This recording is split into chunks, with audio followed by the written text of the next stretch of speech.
So a fun little trivia thing that I like to talk about is clothing as weapons.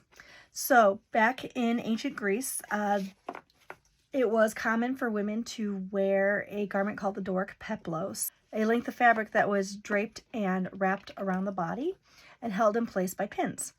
And early on, these pins were had a decorative end on them and then a long piece, a long pin piece. So think about a sewing pin, but thicker and bigger in scale.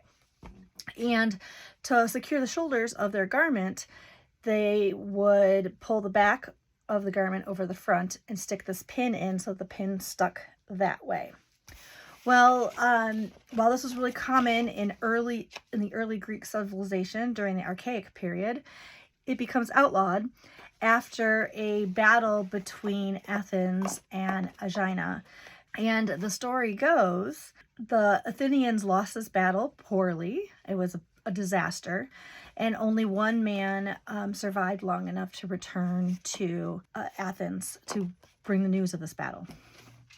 And when he did so, he was surrounded by the women of Athens, and they were supposedly so overwrought with emotion that their men were not returning home and that they had all been killed, that they pulled those pins from their garment and then stabbed the messenger to death, the man who brought the message. Imagine, if you will, all of these women naked because they had pulled those pins and their garments would have fallen to the floor, stabbing this poor guy to death with basically glorified sewing pins or hat pins.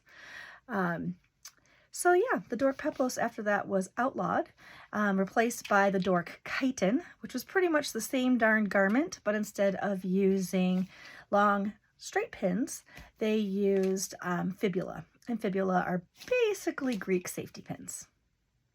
So yeah, the women had too much power with the Doric peplos.